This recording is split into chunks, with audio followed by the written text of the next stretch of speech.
sidang kebaktian yang saya muliakan. Xie Tian Ceen, Xie Tian Ceen, Xie Tian Ceen, Xie Tian Ceen.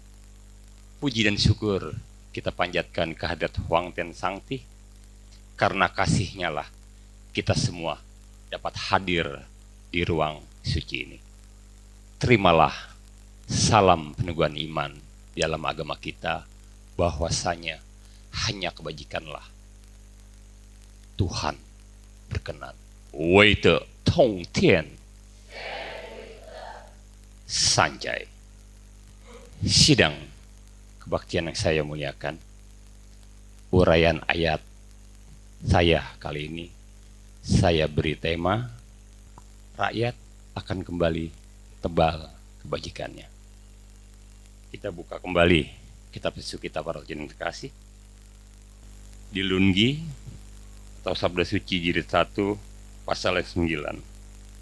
Cingcu berkata, hati-hatilah pada saat orang tua meninggal dunia, dan jangan lupa memperingati sekalipun telah jauh.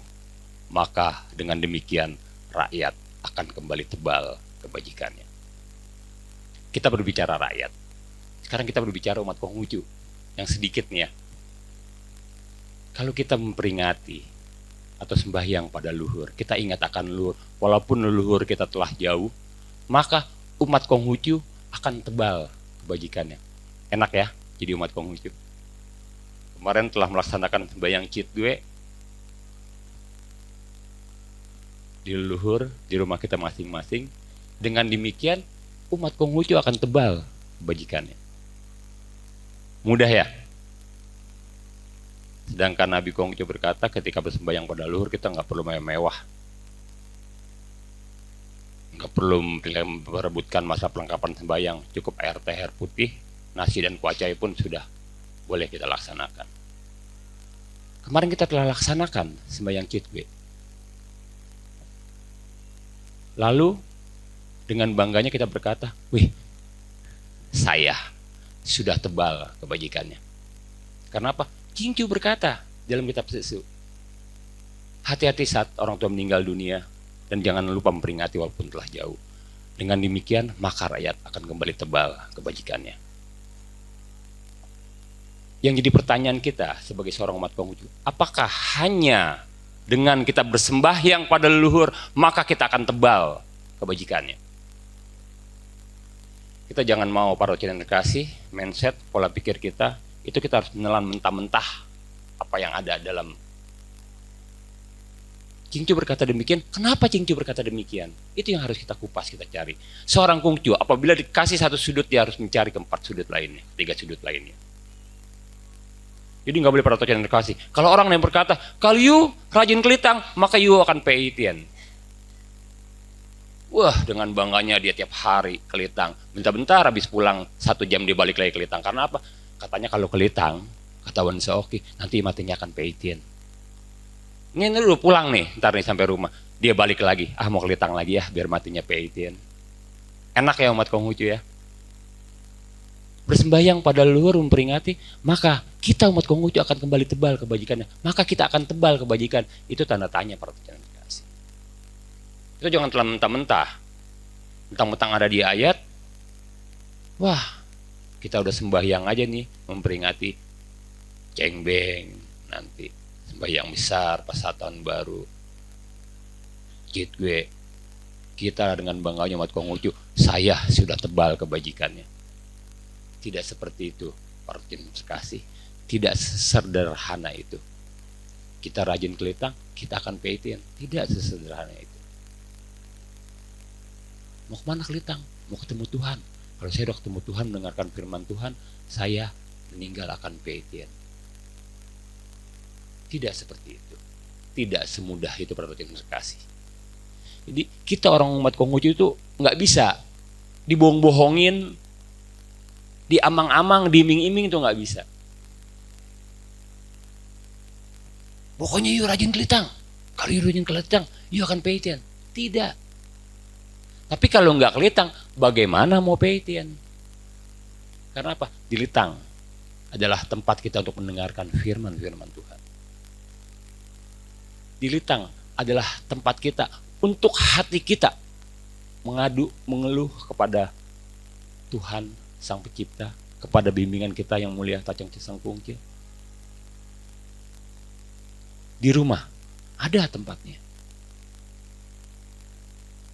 Tapi kalau di rumah kita tidak bisa bersosialisasi, kita hanya sebatas keluarga. Kakak adik, suami, istri. Tapi kalau kita di Litang, kita bisa bertemu saudara-saudara seiman kita. Kita bisa berbagi. Ketika kita tidak mengerti apa yang tersurat dalam kitab suci kita bisa bertanya. Apabila kita tidak mengerti akan firman Tuhan, kita bisa bertanya di tempat ini. Karena para rekan kasih, dari zaman dulu Litang itu memang tempat belajar. Litang, ruang untuk belajar. Murid-murid yang mulia, Tacang Cesang Kungci. Sidang kebaktian yang saya muliakan. Marilah kita buka dalam kitab Hawking. Mungkin gak ada, saya bawa kitab Hawking ini ya. Kenapa dikatakan orang atau rakyat yang bersembahyang atau memperingati leluhurnya, maka rakyat akan kembali tebal kebajikannya. Kalau kita bersembahyang, kita ingat kepada leluhur, maka kita dikatakan anak yang berbakti. Anak yang berbakti itu mempunyai kewajiban perhatian dikasih. Kita buka kitab Hawking kita. Saya bacakan. Tiong nih, ini nama kecil yang mulia Tacang Cesang Kungci, sedang di rumah. Cingcu, murid Nabi Kongcu, menemaninya duduk. Lalu Nabi bersabda, Baginda Raja Sucibun yang telah mendahulu itu memiliki kebajikan yang sempurna dan jalan suci yang perlu. Bila semuanya itu dipatuhi di dunia ini, rakyat yang menggunakannya akan rukun sejahtera antara pihak atasan dan pihak bawahan, tiada yang tidak saling menyesali. Sudahkah engkau mengerti? Nabi Kongcu sedang menerangkan kepada muridnya, Cingcu. Lalu Nabi Kongcu bertanya, apakah engkau sudah mengerti, Cingcu? Tadi ini terangin oleh Nabi Kongcu. Lalu Cingcu berdiri dari tikar tempat duduknya. Lalu menjawab, Cam tidak pandai. Cam adalah nama lain daripada Cingcu. Bagaimana dapat cukup mengerti? Lalu Nabi bersabda, sesungguhnya laku bakti itu ialah pokok daripada kebajikan. Daripadanya lah ajaran agama berkembang. Duduklah kembali. Nabi Kongcu menyuruh duduk kembali. Cingcu, aku akan bicara denganmu. Tubuh, kata yang mulia Nabi Agung Kongcu, tubuh, anggota badan, rambut, dan kulit diterima dari ayah dan bunda. Perbuatan tidak berani membiarkannya rusak. Itulah awal daripada laku bakti. Jadi seorang kungci perhatian yang terkasih itu mempunyai awal dan akhir laku bakti. Awal laku bakti itu apa? Itu rambut, kulit, badan, semua jasad kita itu diberikan oleh ayah bunda. Karena perantara beliaulah kita dapat hadir di dunia ini. Walaupun firman roh kita berdasarkan dari Tuhan, tapi kalau enggak ada papa dan mama, maka jasad kita tidak akan terlahir di dunia ini. Perbuatan tidak berani membiarkannya rusak. Itulah awal daripada laku bakti. Jadi harus apa perhatian dan kasih? Kita harus merawat badan anggota tubuh kita. Itulah awal laku bakti. Lalu menegakkan diri, hidup menempuh jalan suci, meninggalkan nama baik di zaman kemudian, sehingga memuliakan ayah bunda. Itulah akhir daripada laku bakti. Jadi seorang anak yang berbakti itu mempunyai kewajiban, harus diketahui. Itu awal dan akhir. Kalau kita ingin dibilang menjadi anak yang berbakti, itu kita harus menjaga. Jangan sampai perbuatan kita merusak anggota tubuh kita. Saya berikan suatu contoh, maaf di sini ketika ada pemuda yang sering balap-balapan, motor ngetrek-ngetrek liar, itu kalau bisa jangan dilakukan. Bukan kalau bisa, jangan dilakukan. Karena apa? Kalau kita sampai terluka, tangan kita sampai patah, kaki kita sampai patah, di situ kita sudah sebagai seorang anak yang tidak berbakti. Karena para yang terkasih, kita tidak bisa menjaga warisan daripada orang tua kita berupa jasmani kita. Akhir laku bakti, kita harus meninggalkan nama harum di kemudian. Ketika papa mama kita meninggal dunia, nama harum namanya kita harus jaga dan sampai harum nama papa mama kita. Nanti ketika papa mama kita meninggal, perbuatan baik kita jalankan dan orang akan berkata, anak siapa itu? Oh, anaknya kok yang luar biasa dia. Perbuatannya sangat bajik, sangat dermawan. Nah disitulah nama papa mama kita terangkat. Yang dibilang meninggalkan nama harum di kemudian hari. Jadi para tocin yang terkasih, sidang kebaktian yang saya muliakan. Seorang kungcu bukan hanya sekedar mengingat bersembahyang kepada leluhurnya, maka kita sebagai seorang umat Konghucu sudah tebal kebajikannya, bukan seperti itu. Kingcu mengatakan itu karena apa para tocin terkasih? Karena beliau sudah paham. Karena sudah diterangin sama Yang Mulia Nabi Agung Konghucu. Pertamanya dia belum paham. Tapi kita kalau diterangin, oh ya dia sudah paham. Nah, begitupun kita para tocin terkasih. Kita nggak boleh telan mentah-mentah nih. Perkataan misalkan unsa oke, unsa abdi, siapapun, Seci, dia berdiri di mimbar, dia berkata hanya dengan satu ayat tidak bisa kita telan mentah-mentah satu ayat itu. Kita harus mencari ayat-ayat yang lainnya, dan akhirnya itu adalah kebajikan. Makanya dikatakan jalan suci itu tidak boleh terpisah walau sekejap pun. Kalau terpisah itu bukan jalan suci. Pernah membaca jalan suci itu tidak boleh terpisah katanya, walaupun sekejap pun. Kalau terpisah itu bukan jalan suci. Ada di kitab-kitab suci kita. Coba bisa diinin. Jadi ada ayat para tocin yang terkasih dalam kitab suci kita. Jalan suci itu tidak boleh terpisah walau sekejap pun. Kalau terpisah itu namanya bukan jalan suci. Itu maksudnya apa? Kita harus cari. Apa maksudnya ayat ini?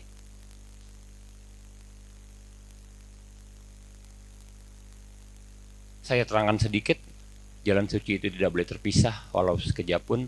Kalau terpisah itu bukan jalan suci. Kita harus cari tahu dulu ya para tocin terkasih. Jalan suci itu apa? Di Tiong-yong bab pertama, ayat pertama dikatakan firman Tuhan itulah dinamai watak sejati. Berbuat mengikuti watak sejati itulah dinamai menempuh jalan suci. Bimbingan untuk menempuh jalan suci itulah dinamai agama. Jadi jalan suci apa? Harus dikasih. Berbuat mengikuti watak sejati itulah dinamai menempuh jalan suci. Itu dinamai jalan suci. Berbuat mengikuti watak sejati kita. Kita cari lagi watak sejati kita itu apa? Watak sejati kita itu di dalamnya adalah terdiri daripada terdapat benih-benih kebajikan, diantara adalah cinta kasih, kebenaran, susila, bijaksana, sehingga kita dapat dipercaya. Lalu dikatakan jalan suci itu tidak boleh terpisah walau sekejap pun. Kalau terpisah itu bukan jalan suci. Itu maksudnya para tocin terkasih. Di antara cinta kasih, kebenaran, susila, bijaksana itu tidak boleh terpisah. Saya berikan suatu contoh para tocin terkasih ya. Mungkin dulu tahun-tahun lalu saya pernah khotbah juga di sini. Saya sudah berikan contoh. Mungkin ada yang baru di sini. Kasih yang terpisah. Ini dia cuma pakai cinta kasih nih. Makanya dikatakan kalau jalan suci itu terpisah, itu bukan jalan suci. Saya contohkan kasih yang terpisah, cinta kasih yang terpisah. Saya harus cinta kasih. Unsa oke harus cinta kasih. Saya harus cinta kasih. Saya harus cinta kasih. Yang ada di mindsetnya cinta kasih, cinta kasih. Akhirnya apa? Saya ketemu teman saya. Dia punya istri, saya punya istri. Akhirnya apa? Kita kan harus cinta kasih. Harus kasih. Istri saya kasih sama teman saya. Teman saya pun ngasih istrinya sama saya. Kenapa? Saya hanya, otak di mindset saya itu hanya cinta kasih. Kasih, cinta dan kasih. Dan akhirnya apa? Terjadilah pertukaran pasangan. Itu apa pertukaran kasih? Itu tidak susila. Makanya dikatakan jalan suci itu tidak boleh terpisah walau sekejap pun. Kalau terpisah itu bukan jalan suci. Jadi kalau kita hanya cinta kasih, terjadi pertukaran kasih. Di Manado terjadi.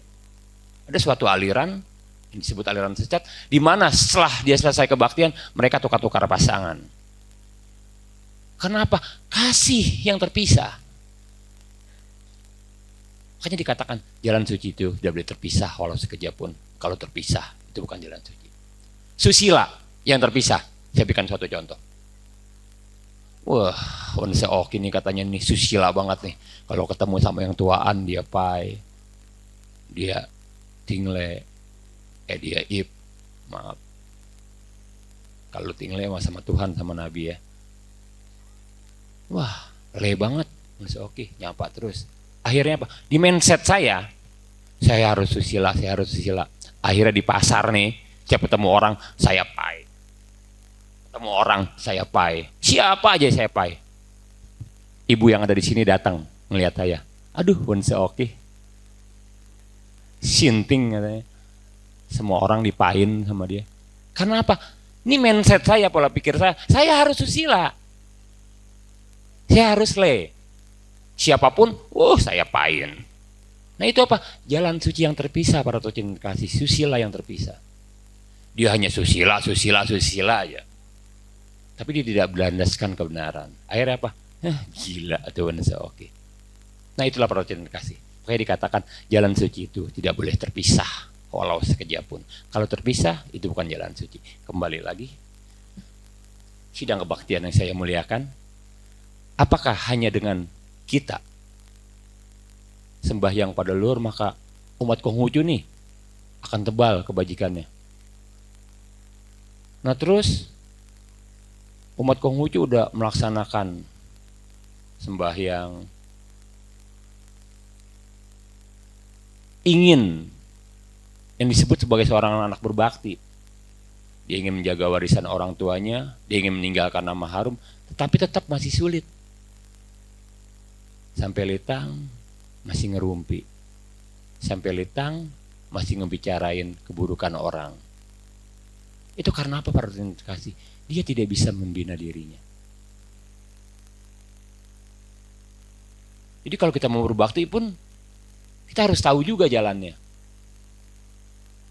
Nah terus kita mau membina diri. Wah ya, katakan lagi, saya ingin membina diri. Bagaimana cara membina diri saya? Saya rajin kelitang ah. Benar nggak? Kalau kita rajin kelitang, itu adalah salah satu membina diri kita. Sekarang saya bertanya kepada kita semua yang hadir saat ini, benar atau tidak? Kalau kita rajin kelitang, itu adalah salah satu membina diri kita. Benar. Saya katakan benar. Kalau kita rajin kelitang, itu adalah salah satu membina diri kita. Tapi ketika kita datang kelitang, kita masih sering melihat, wah setelah pulang dari litang, perbuatannya masih ada yang tidak baik. Itu karena apa para tocin dikasih? Katanya ingin membina diri, tapi perbuatan tidak baik masih melekat di dalam dirinya. Itu karena apa para tocin dikasih? Itu pun ada sebabnya. Kita buka kitab sesu kita para tocin dikasih. Kenapa orang membina diri itu tidak berhasil? Kenapa orang membina diri itu tidak berhasil? Taihak atau ajaran besar bab 7 pasal yang pertama. Ini nyambung ya dari laku bakti sampai akhirnya kalau kita mau menjadi anak yang berbakti, kita harus bisa membina diri kita. Nah kita udah mau membina diri nih, udah rajin kelitang, tapi kita tetap tidak bisa juga menjadi orang baik. Itu karena kenapa? Itu ada jalannya pertujuan dikasih. Saya bacakan. Adapun yang dinamai untuk membina diri harus lebih dahulu meluruskan hati itu ialah diri yang diliputi geram dan marah tidak dapat berbuat lurus. Yang diliputi takut dan khawatir tidak dapat berbuat lurus. Yang diliputi suka dan gemar tidak dapat berbuat lurus. Yang diliputi sedih dan sesal tidak dapat berbuat lurus. Di sini jelas pada yang terkasih dikatakan bahwasanya adapun yang dinamai untuk membina diri itu harus lebih dahulu meluruskan hati. Jadi kalau kita ingin membina diri pada yang terkasih, kita bertekad untuk membina diri. Saya ingin membina diri. Kita harus bisa meluruskan hati kita dulu. Ini rajin kelitang. Itu benar. Itu adalah satu untuk membina diri dengan rajin kelitang. Membaca firman. Mendengarkan firman. Bertanya akan firman-firman Tuhan yang kita tidak mengerti. Kepada rohaniwan, kepada saudara-saudara Siman yang lebih ngerti dari kita. Itu adalah salah satu kita untuk membina diri kita. Tapi kalau kita tidak bisa meluruskan hati kita, susah para Tuhan kasih. Kalau nggak percaya, kalau dengki dan iri masih ada dalam diri kita, tiap hari pun kita kelitang, itu kita kan tidak akan dapat berbuat lurus. Karena apa para Tuhan kasih? Pulang sampai rumah, tetangga beli kulkas baru, tetangga ada yang beli TV baru, mungkin tetangga ada yang beli mobil baru. Karena nggak hilang nih, nggak bisa meluruskan hatinya, irinya masih ada, dia iri. Aduh, Pak, gimana no? Tetangga kita udah punya kulkas baru, sedangkan kita belum. Iri. Itu kalau itu sudah melekat dalam diri kita, bahaya para Tuhan kasih. Kalau iri masih ada, dengki masih ada, ntar timbulnya dengki. Bilang dah, dia mau beli kulkas juga boleh kredit katanya. Dia mau beli kulkas juga boleh yang macam-macam. Itu dengki itu akan timbul. Dan itu tidak akan membuat diri kita lurus dan tidak akan kita bisa membina diri kita. Jadi para Tuhan kasih, kalau kita ingin membina diri, kita harus meluruskan hati kita. Kalau hati kita sudah lurus, dengki, gembira, marah, sedih, itu sudah bisa kita redakan dalam diri kita, maka kita akan dapat membina diri kita. Maka kita akan bisa menjadi anak yang berbakti. Maka kita akan berguna bagi organisasi kita. Jangan sekarang disuruh jadi petugas. Wah seneng. Besokannya nggak disuruh. Karena dengkinya, irinya masih ada, kok saya nggak disuruh, dengki dah. Oh dia mah deket sama ketua, jadi dia mulai disuruh. Kenapa dengki? Semesti kan kagak. Kalau Anda ingin maju, Anda harus bantu orang lain maju. Berpikirnya positif. Oh ternyata bukan saya aja yang harus tugasin, yang lain diberi kesempatan. Karena apa? Kalau kita ingin maju, kita harus bantu orang lain maju. Jangan maju sendirian para Tuhan kasih ya. Jadi kalau kita ingin kaya, bantu saudara-saudara Siman kita kaya. Bagaimana caranya? Kasih solusinya. Kalau bagi yang mampu, ya modalin, no problem. Sumbang pikiran. Kenapa? Kalau orang Konghucu yang ada di Depok sudah kuat, maka luar biasa Tuhan dikasih. Nggak ada lagi namanya iri, dengki, itu nggak ada. Malah-malahan itu sebagai contoh. Wih, luar biasa makin Depok. Kayak sekarang dengan umatnya yang banyak, itu sebagai contoh. Luar biasa makin Depok. Terus terang para Tuhan terkasih, saya hadir di makin Depok ini dalam pribadi saya itu adalah makin keramat.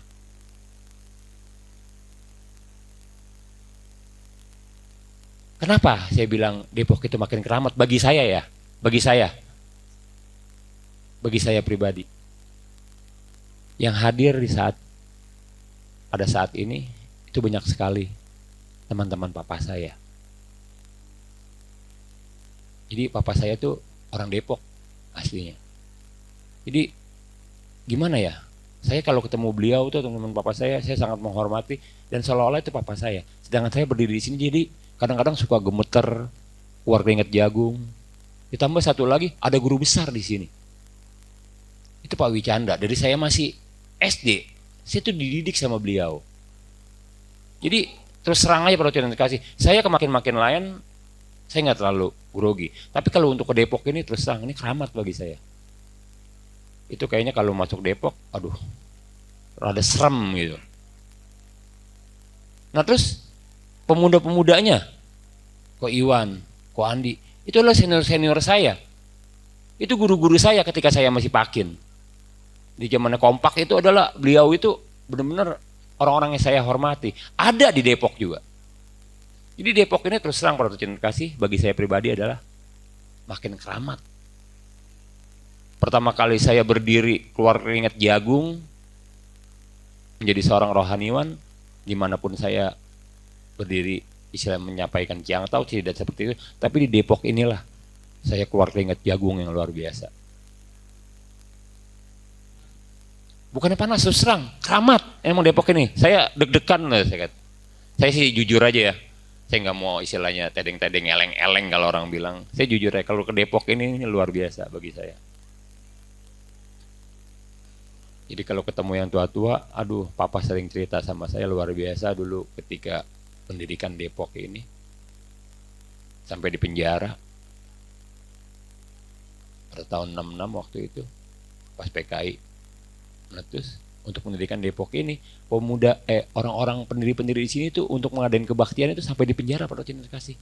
Kita semua enak sekarang ya, kebaktian tinggal duduk, mendengarkan firman. Kalau dulu mau kebaktian di penjara, nyari umatnya pun susah banget katanya. Papa saya sering cerita di sini, Pak Abdi juga salah satunya, keliling kemana-mana sama Wan Sustianda yang sangat luar biasa. Itulah pengorbanan para tetua-tetua kita sampai saat ini. Akhirnya sekarang anak saya aja bangga banget. Kamu agamanya apa? Konghucu. Saya mau orang Cina katanya. Nggak mau dipanggil orang lain, nggak mau dipanggil orang Indonesia atau apa. Karena sing bangganya berarti dikasih. Orang Korea orang apa nggak mau. Dia bahasainnya kalau anak saya tuh Cici. Cici mau orang Cina katanya. Dia mau ngomong sama temennya Huana mau apa dia tetap dia bangga, dia nggak akan takut. Saya mau Konghucu. Terus dia nanya lagi sampai rumah, Pah, mereka semua pada nanya Konghucu itu apa? Saya kasih tahu terus.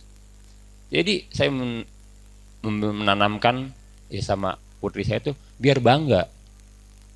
Kalau dulu kan maaf ya, kita nyebut agama Konghucu aja malu terus terang. Karena apa?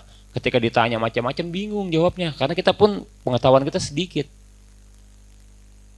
Akhirnya apa? Saya pun ketika ditanya agama lo apa? Karena saking pusingnya, gua nggak punya agama. Itu karena saking pusingnya. Tapi kalau sekarang tidak lagi. Kita semua sudah bangga dan akhirnya banyak yang mengatakan bahwa abad sekarang adalah abadnya Konfusianisme. Semua negara mengajarkan apa yang mulia Tacang Ceseng Kungke ajarkan kepada kita semua. Sidang kebaktian yang saya muliakan. Jadi kalau kita ingin tebal kebajikannya, rakyat akan tebal kebajikannya, kita harus berbakti kepada kedua orang tua kita. Berbakti bagaimana caranya? Kita harus tahu anak yang berbakti itu mempunyai kewajiban, yaitu pangkal dan ujung. Jadi mempunyai kewajiban sebagai anak berbakti, awal dan akhir. Harus tahu para cinta kasih. Jadi kita ngedidik anak putra-putri kita para cinta kasih. Kalau ingin menjadi seorang anak yang berbakti, kita harus tekankan untuk membina diri dia. Jadi jangan lagi kita hanya membina diri, tapi kita tidak bisa meluruskan hatinya. Jadi kalau ngeliat anak kita, kadang-kadang maaf ya, ada nih anak-anak nih, kalau dikasih jajanan atau makan, dia tuh saking senengnya, tuh orang tua karena bangga dikasih terus. Oh dia masih senang dikasih. Itu nanti apa perhatian dikasih? Kalau kita membiarkannya seperti itu kan gembira. Atau gembira, marah, sedih, senang. Itu adalah senang, kesenangannya. Kalau senangnya itu kita berikan terus, ya, nanti dia akan lupa perhatian dikasih. Jadi dikatakan Segala sesuatu yang berlebihan itu tidak baik, yang kurang itu tidak baik. Jadi jangan sampai dia senang itu kita kasih terus kita kasih, jangan. Jadi kita harus bisa mengerem, biar dia bisa meluruskan hatinya, biar dia bisa berbuat baik, biar dia bisa membina dirinya. Tapi kalau kita tidak mengeremnya semasa dini, nanti nih banyak nih remaja ketika nanti punya anak, ya harus mendidik anaknya seperti itu. Misalkan dia ingin atau benci sama siapapun, nggak boleh kita sampai melekat dalam hatinya. Kita ajarkan dia kasih, kita ajarkan dia cinta kasih untuk mencintai dan mengasihi sesama. Pokoknya gembira, marah, sedih, senang ketika melekat di dalam diri putra putri kita, itu kita nasihati. Jangan mentang-mentang dia senang terus kita kasih, jangan harus kasih. Itu sama aja kita ngeracuni putra putri kita. Dan sampai akhirnya nanti ketika dia besar, dia tidak akan bisa membina diri dia. Apalagi sampai nanti umur 40 dia masih seperti itu, akan menjadi karakter.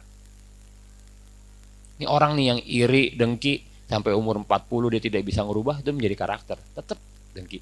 Makanya pada saat ini ketika kita ada perasaan iri sama orang, tarik dalam diri kita, hilangkan. Saya tidak boleh iri. Saya tidak boleh dengki. Terus kesenangan itu pun akan timbul dalam diri kita. Itu kita tarik buru-buru. Nggak boleh berlarut-larut. Sedih pun nggak boleh berlarut-larut. Senang pun nggak boleh berlarut-larut. Kayak saya nih hobinya mancing. Ini hobinya mancing lagi emang karena saya hobinya mancing ya. Jadi saya beri contohnya yang gampang, mancing. Kesenangan saya mancing. Itu kalau saya mancing terus ribut saya sama bini saya jamin. Mungkin di sini ada pun yang suaminya senang mancing, kalau mancing dulu sampai akhirnya kerjaan bisa dipecat, itu pasti ribut, berantakan. Itu karena apa? Itu kesenangan itu meliputi dirinya. Makanya saya bilang orang mancing itu nggak bisa maju. Nah, iya, betul. Orang mancing nggak bisa maju ya bapak-bapak ya. Karena kalau orang mancing maju nyebur. Nah itu kesenangan olahraga pun, iya. Itu, aduh, kalau emang suka olahraga, olahraganya naik sepeda. Orang-orang yang olahraga naik sepeda itu orang-orang turunan senang semua. Pokoknya kalau mau berolahraga tuh olahraganya sepeda ya ibu-ibu, bapak. Itu orang-orang yang mau olahraga bersepeda itu orang-orang turunan senang semua. Boleh tanyalah sama orang-orang yang bersepeda. Kalau tanjatan nangis dia. Sidang kebaktian yang saya muliakan, jangan sampai kita mempunyai pola pikir yang sempit ya. Jadi ketika kita membaca suatu kitab atau firman Tuhan, langsung kita telan mentah-mentah tanpa kita baca kitab-kitab yang lainnya. Hati-hati saat orang tua meninggal dunia, dan jangan lupa memperingatinya walaupun telah jauh, maka rakyat akan kembali tebal kebajikannya. Saya udah melaksanakan sembahyang cit gue, dia melaksanakan cengbeng, saya nih orang umat Konghucu, orang yang tebal kebajikannya. Nggak seperti itu. Itu jangan sempit pola pikir kita ya, perhatian dan kasih. Janganlah engkau berkawan dengan orang tidak seperti dirimu. Wah, sempit pola pikirnya. Gue mah nggak mau berkawan kalau bukan sama orang Konghucu, apalagi sama orang Muslim, sama orang Kristen. Gue nggak mau berkawan. Karena apa? Dalam kitab sesu ada katanya, janganlah engkau berkawan dengan orang tidak seperti dirimu. Kalau kita punya pola pikir kita seperti itu, bahaya perhatian kasih. Jadi ini kitab atau agama itu ada, itu bukannya buat mendamaikan dunia. Jadi kitab dan agama itu ada nanti akhirnya buat dunia itu jadi berantem, berperang. Sedangkan yang mulia Nabi Agung Konghucu tidak mengajarkan kita seperti itu. Jadi ketika kita membaca ayat itu nggak boleh kita telan mentah-mentah seolah-olah mutlak itu kebenaran. Tidak. Sidang kebaktian yang saya muliakan, demikianlah uraian ayat saya pada siang hari ini. Terimalah kembali salam rugan iman dalam agama kita, bahwasanya hanya kebajikanlah Huang Tian Tuhan berkenan. Wei de Tong Tian Sanjay.